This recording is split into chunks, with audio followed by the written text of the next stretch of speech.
जय हिंद दोस्तों। मैं इससे पहले वाले वीडियो में चर्चा कर रहा था जीटीओ टास्क के बारे में।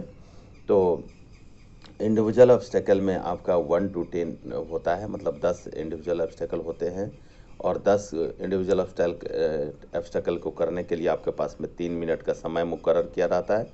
उसमें भी नंबरिंग की हुई रहती है और जैसे आप 1 नंबर 2 नंबर 3 नंबर ऐसे ऐसे करते चले जाते हैं तो 1 से 10 तक 10 इंडिविजुअल ऑब्स्टेकल का आप अगर जोड़ेंगे तो वो आपको आएगा। जैसे आप उल्टा से जोड़िए 10 10 9 19 19 8 27 27 और 7 34 34 और 6 40 40 और 5 45 45 4 49 49 और 3 52 52 और 2 54 और 54 1 55। इसमें कोई गलती रह जाए तो आप उसको सुधार लीजिएगा। मतलब जिस इंडिविजुअल ऑब्स्टेकल का जितना नंबर होता है उसमें उतने ही नंबर दिए रहते हैं, तो उसमें ग्रीडी नहीं बनना है और ढंग से इंडिविजुअल ऑब्स्टेकल को करना है। फिर आपका ये होता है ग्रुप डिस्कशन। ग्रुप डिस्कशन जो है वो जीटीओ का पहला पार्ट होता है और उसके बाद में होती है ग्रुप प्लानिंग, वो दूसरा पार्ट होता है। फिर उसके बाद में हमारा ये जो प्रोग्रेसिव ग्रुप टास्क की बात जो हम कर रहे थे, फिर आपका स्नैक रेस होता है। ठीक है, तो अभी मैं ये चर्चा कर रहा हूँ कि आपका ग्रुप डिस्कशन होता है। ग्रुप डिस्कशन में जीटीओ महोदय आपको पहला दो ये देते हैं, क्या बोलते हैं, टॉपिक देते हैं। जैसे सपोज करिए कि भारत और चीन के रिलेशन आज के ज़माने में, आज के दौर में कैसे चल रहे हैं। दूसरा, कोरोना जैसी वैश्विक महामारी के बारे में आपको क्या कहना है। तो इन दोनों टॉपिक में you have to select one topic according to the group members suggestions. और जब आप ये चर्चा कर लेते हैं तो आप बताइए जीटीओ महोदय को कि सर मैंने डिस्कस करनी है कोरोना जैसी वैश्विक महामारी पे। तो जीटीओ महोदय आपको आदेश दे देते हैं। फिर उसके बाद में वो 15 मिनट में कह लीजिए वो डिस्कशन एक तरह से ख़त्म हो जाता है। फिर उसके बाद में जीटीओ महोदय आपको दूसरा टॉपिक देते हैं। उस टॉपिक में से वो फाइनल टॉपिक होता है, उसमें फिर कोई आपको चॉइस नहीं दी जाती है।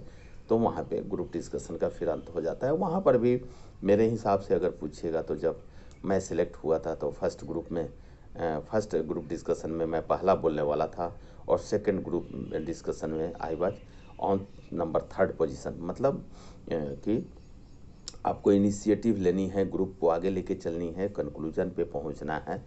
तो ग्रुप डिस्कशन बहुत ही अच्छा एक ये माना जाता है। फिर वहाँ पर भी एक ये है, मिथ्या है कि ग्रुप डिस्कशन में अगर आपने नहीं बोला तो आपको ग्रुप प्लानिंग में बोलनी चाहिए। ग्रुप प्लानिंग में भी अगर आपने प्लान नहीं दिया ग्रुप का तो आपको जो है लेक्चरेट में आपको ये अपने आप को बताना पड़ता है। लेकिन मैं कहता हूँ कि नहीं, सभी टास्क की वैल्यू जो है वो बराबर होती है। सभी टास्क के नंबर अलग अलग होते हैं। सो आपको अपने आप को साबित करना पड़ेगा ही वहाँ पे। फिर आपका आ जाता है ग्रुप प्लानिंग। ग्रुप प्लानिंग में यही होता है कि अभी 10 दोस्त जो हैं आपने बहुत ही एक अच्छा टॉपिक मिलता है। अच्छा टॉपिक क्या कह सकते हैं, मतलब उसमें भी आपको सिचुएशन ही होती है। लेकिन जस्ट मैं आपको ऐसे जानकारी के लिए बता रहा हूँ कि आप अपने ग्रुप के मेंबर हैं, 10 मेंबर मान लिए जाते हैं कि एक ग्रुप में हैं और आप लोग पिकनिक के लिए आपने चलना है। सपोज करिए कि मुजफ्फरपुर आप बैरिया से चले, आपको कांटी थर्मल के ग्राउंड में आपको पिकनिक मनाने जाना है। डिस्टेंस जो है वो 10 किलोमीटर है बैरिया से। बीच में जो है, जैसे आप बैरिया गोलंबर पर गए तो वहाँ देखा कि आपने एक किसी लड़की का एक्सीडेंट हो रखा है।